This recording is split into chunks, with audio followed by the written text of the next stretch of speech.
तो नमस्कार दोस्तों, मैं फिर से आपके सामने सौरभ। और आज पढ़ेंगे हम हिंदी का टॉपिक रहेगा हमारा संधि। तो संधि को एक कंसेप्ट के माध्यम से पढ़ेंगे हम, जिससे कोई डाउट नहीं होगा। तो देखिए, पहले संधि का अर्थ समझिए। अगर हम इसका विच्छेद करते हैं, इसका अर्थ विच्छेद भी होता है। अगर हम इसका विच्छेद करते हैं तो सम प्लस धी होता है, जिसका अर्थ होता है मेल या जोड़। संधि हमारी अगर हम बात करें तो सबसे पहले संधि हमारी 3 प्रकार की होती है। संधि 3 प्रकार की होती है। नंबर 1 स्वर संधि, नंबर 2 विसर्ग संधि, और नंबर 3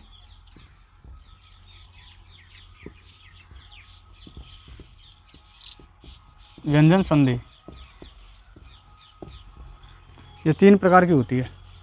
तो जो हमारे क्वेश्चन बनते हैं, ये देखो, यूपी पुलिस हो, एसएससी, इन सब में जो बनेगी वो स्वर संधि से ज़्यादा क्वेश्चन बनते हैं। स्वर संधि के माध्यम से हम स्वर संधि के जो भेद हैं वो हैं 5 प्रकार के। तो आज हम इस वीडियो के माध्यम से स्वर संधि को क्लियर करेंगे। तो देखिए स्वर संधि को।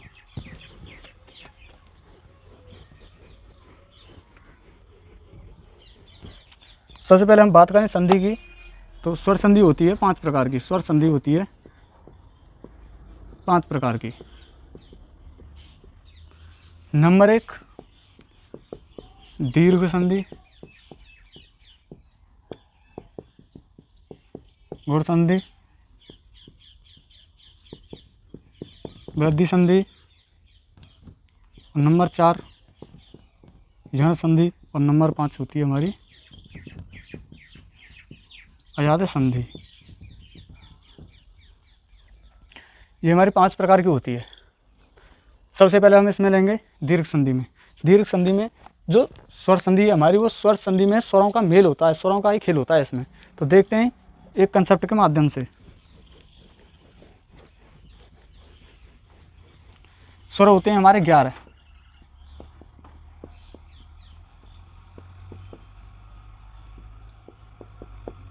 छोटी, बड़ी, छोटा हो, बड़ा हो, ये रह ऋषि, छोटी है, बड़ी है, छोटा ओ, और ये बड़ा हो। इसके माध्यम से हम जो पढ़ेंगे वो कंसेप्ट ऐसा है कि इससे कोई डाउट नहीं बनने वाला है। ट्रिक तो बहुत हैं, लेकिन उनमें डाउट बन जाता है।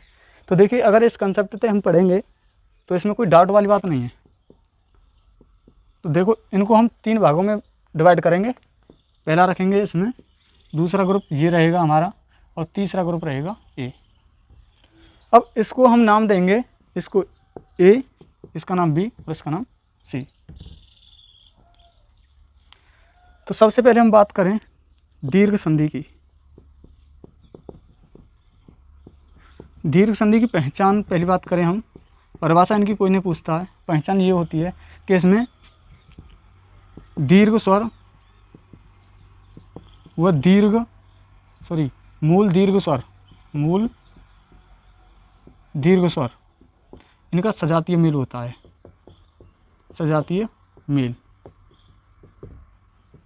अर्थात एक पॉइंट ये है, और इसमें दूसरा जो पॉइंट है, एक ग्रुप जो है हमारा, एक ग्रुप की जो इसकी मात्रा अ और आ की मात्रा का भी ज्ञान होता है अधिकतर।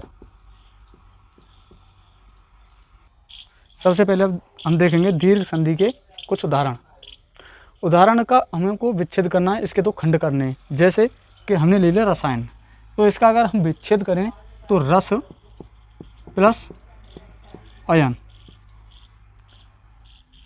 अगर हम इसका विच्छेद करें तो देखिए, अलग देख लिए इससे, ये हमारा स्वर है, व्यंजन है, सॉरी। अगर हम इसका विच्छेद करें तो स, अगर इस पर हम हलंत लगा दें तो स्वर हमारा आगे निकल जाता है।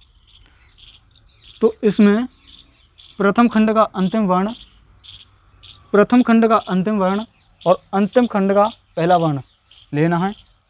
उसके बाद देखिए इस प्रकार से, जैसे कि अगर हम इसका विच्छेद करें तो इसका स, अगर हलंत लगा दें तो अ, तो इसको लेंगे प्लस इसके बाद छोटा। अगर छोटा आ प्लस छोटा यानी कि हमने कहा था कि मूल स्वर तथा दीर्घ मूल स्वरों का सजातीय मेल। तो देखो अ यहाँ भी है छोटा और छोटा यहाँ भी है, तो यहाँ सजातीय मेल हो रहा है, इसलिए तो ये हमारा क्या बनेगा, बड़ा। और बड़ा हमारा किस में है, अगर हम बात करें तो ए ग्रुप में, और ए ग्रुप आता है हमारा दीर्घ स्वर संधि में। ठीक है, इससे आगे हम बात करेंगे पराधीन की। अ प्लस अ बराबर दीर्घ संधि। हमने पहला एग्जाम्पल क्लियर किया, ये है हमने एक शब्द लिया रसायन, हमने इसको दो खंडों में तोड़ा, ए में और बी में। अगर इसका तो अंतिम वर्ण लेना, अंतिम अक्षर लेना अंतिम वर्ण, और जो द्वितीय खंड है इसका लेना है प्रथम वर्ण, इसका लेना है प्रथम और इसका लेना है अंतिम। उनका जो समायोजन होगा वो निकल कर आ जाएगा, वो बनेगी हमारी दीर्घ संधि।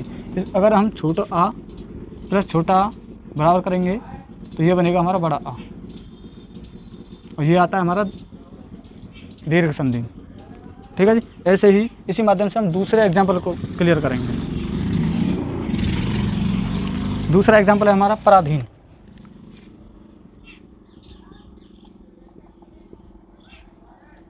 अगर हम इसका विच्छेद करें तो पर प्लस अधीन। प्रथम खंड का अंतिम वर्ण अगर हम रा को अगर विच्छेद करें तो ये होगा अंतिम वर्ण, और इसके बाद इसको हम सेमताल लेंगे छोटा। ये भी हमारा सजातीय मेल हो रहा है, इसी को कहते हैं हम सजातीय मेल, सजातीय मेल। अगर हम इसको बराबर में लिखेंगे तो ये आ जाएगा बड़ा बन के, और ये हमारा आता है दीर्घ संधि में, दीर्घ संधि में। तो आपकी समझ में आ रहा होगा। देखिए इसी हिसाब से तीसरा एग्जाम्पल,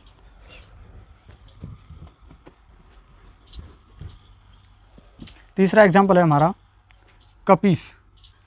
ये शब्द हमारा कपीस, अगर हम इसका विच्छेद करेंगे तो कप प्लस ईस।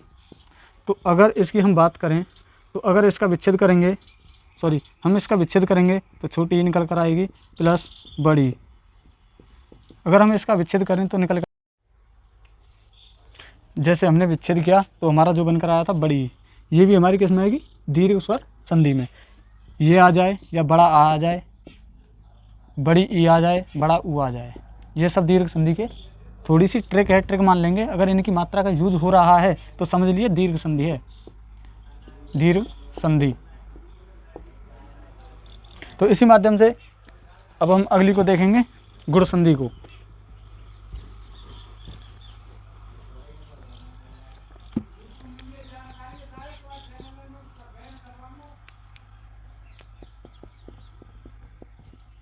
गुण संधि, गुण संधि में जो यूज होता है ए प्लस बी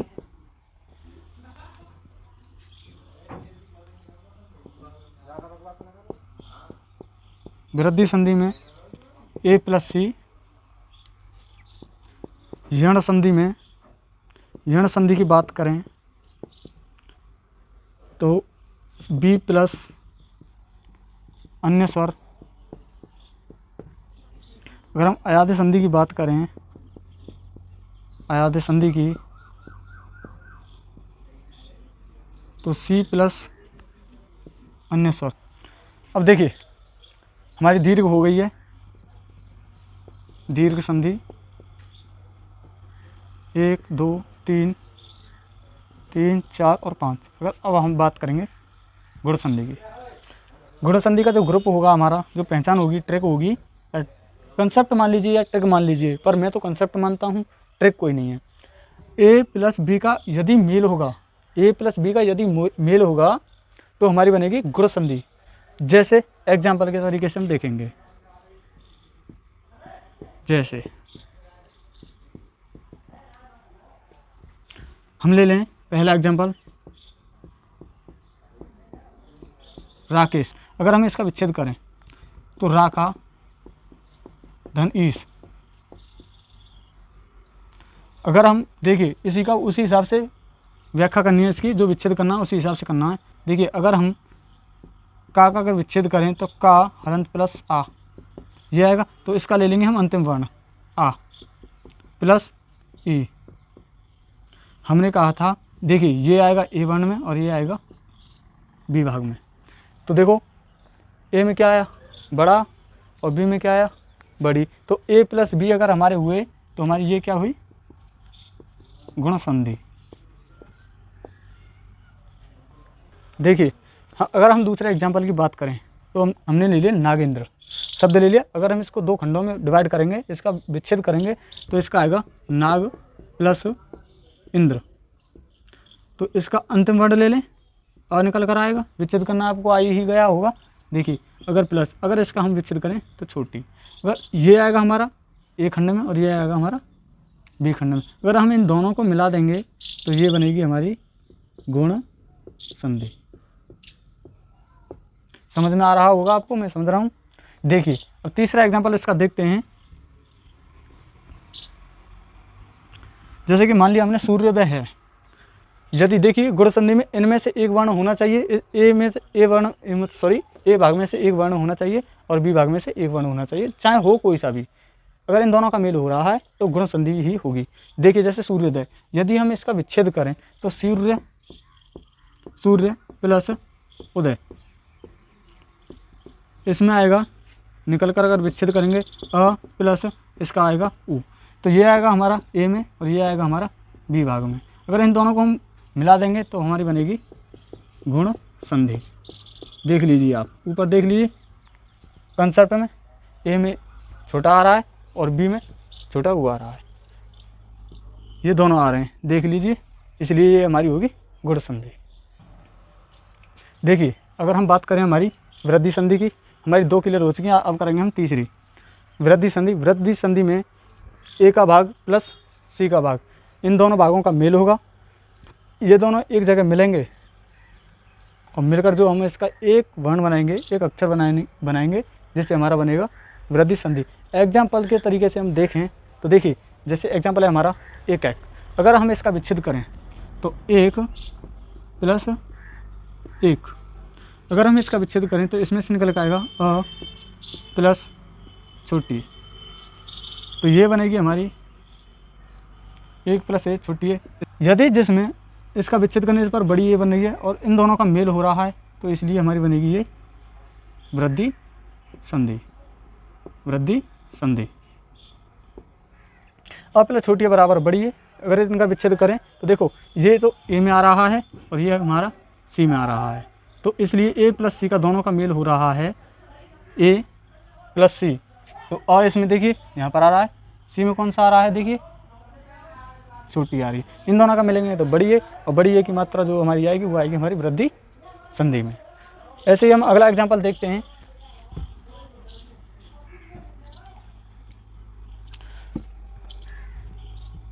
अब देखें हम इसको वसुधा प्लस एव। अगर हम वसुधैव का विच्छेद करें तो वसुधा प्लस एव। अब इनका इसका तो अंतिम वर्ण इसका करें तो बड़ा निकल कर आएगा। आपको बता दिया अगर यदि ध का हम विच्छेद करें तो ध धन बड़ा, तो इसको हम लेंगे अंतिम वर्ण को लेंगे। अच्छा प्लस इसका लेंगे प्रथम वर्ण।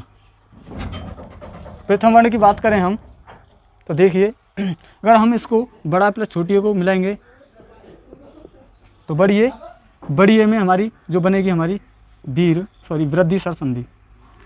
वृद्धि संधि एक ये आएगा हमारा ए में और ये आएगा हमारा सी में। अगर हम दोनों का इनका संयोग करें तो ये इनका जो वर्ण निकल के आ रहा है ये हमारा बड़ी ए निकल कर आ रहा है, जिससे कि बनेगी हमारी वृद्धि संधि। देखिए जो हमारी यण संधि है, यण संधि में हमारा जो कंसेप्ट कहता है बी प्लस अन्य या भिन्न स्वर। बी प्लस यानी कि बी के ग्रुप के साथ हम बी ग्रुप को भी ऐसे छाड़ेंगे, इनका एक ग्रुप होगा, इनका एक ग्रुप होगा, इन दोनों में से एक अक्षर होगा स्वर होगा, इन दोनों में से एक स्वर होगा, या तो ई छोटी ही हो या बड़ी ही हो, ये दोनों एक साथ नहीं आएंगी। यदि दोनों एक साथ आती हैं तो ये दीर्घ संधि बन जाएगी, लेकिन इनमें से एक होगा और छोटा और बड़ा ऊ इसमें से होगा एक। जैसे कि जैसे हम एग्जाम्पल के तरीके से देखें, अगर हम इनका विच्छेद करें यदि प्लस अप, उसी तरीके से यदि हम इनका विच्छेद करें तो यहाँ पर छोटी निकल कर आएगी अंतिम वर्ण प्लस द्वितीय खंड का प्रथम वर्ण, यानी कि समझ लीजिए प्रथम खंड का अंतिम वर्ण और द्वितीय खंड का प्रथम वर्ण। इसी हिसाब से अगर हम इनका विच्छेद करें तो देखो यहाँ से तो निकल आएगी छोटी ई और यहाँ से निकल आएगी छोटा आ। अगर हम इन दोनों को मिला दें तो देखो बी प्लस भिन्न स्वर, यानी कि बी में से कौन सा आ रहा है, ये आ रहा है, और भिन्न स्वर अ, यानी कि बी को छोड़कर अन्य ग्रुप से है तो भिन्न स्वर हो गया। इसीलिए ये अगर बनेगी तो हमारी यण संधि। यहाँ तक क्लियर होगा आपका। देखिए यदि हम दूसरा एग्जाम्पल देखें,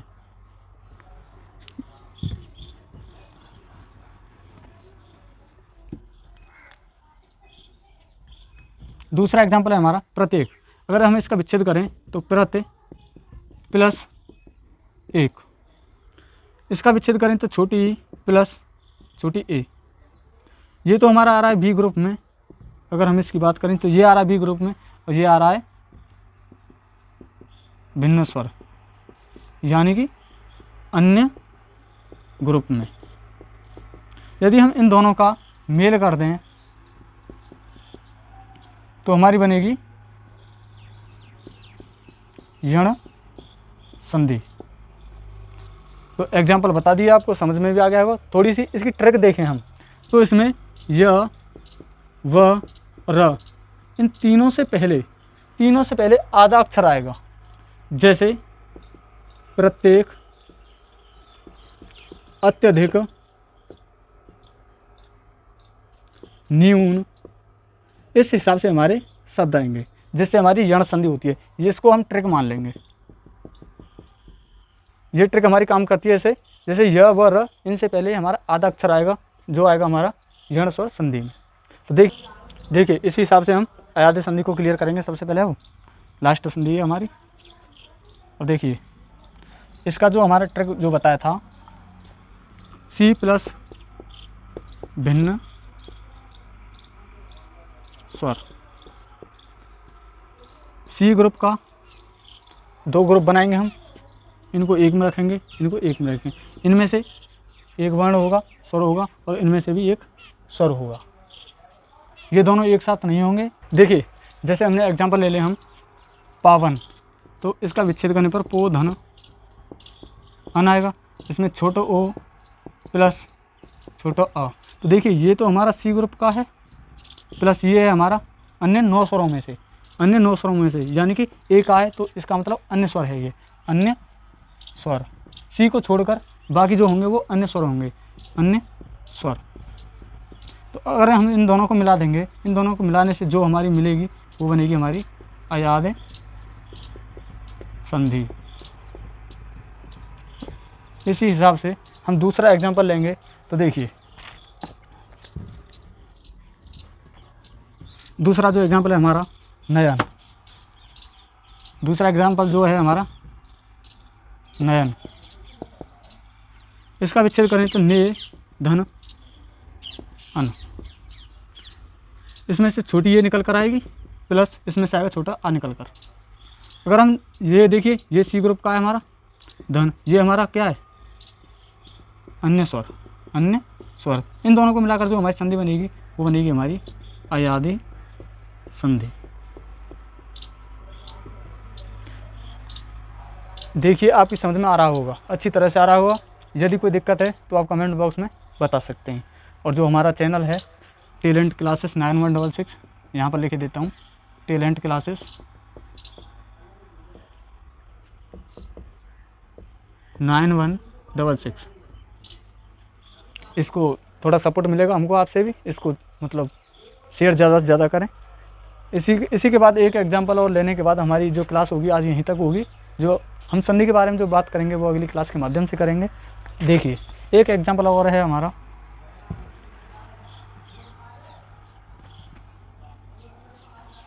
अगर हम विजय का विच्छेद करें तो विजय प्लस अ। तो अगर हम इसमें क्या है छोटी ए प्लस छोटा अ, यानी कि ये हमारा सी ग्रुप का है, ये हमारा अन्य स्वर है, अन्य स्वर। अगर हम इन दोनों को मिलाएंगे तो ये बनेगी हमारी आज़ादी संधि। मुझे भरोसा है कि आपकी क्लियर हो गई होगी। संधि में आज के सिवा कोई डाउट नहीं बनेगा। ये ट्रिक नहीं है, कंसेप्ट है। ये कंसेप्ट आपको क्लियर रखना है, सिर्फ कुछ नहीं है इसमें। 1-2 बार वीडियो देखने के बाद आपको ऐसा रिवीजन हो जाएगा, आप संधि को नहीं भूलेंगे। इसी वजह से आज हम अपनी क्लास को यहीं पर विराम देते हैं। Thank you.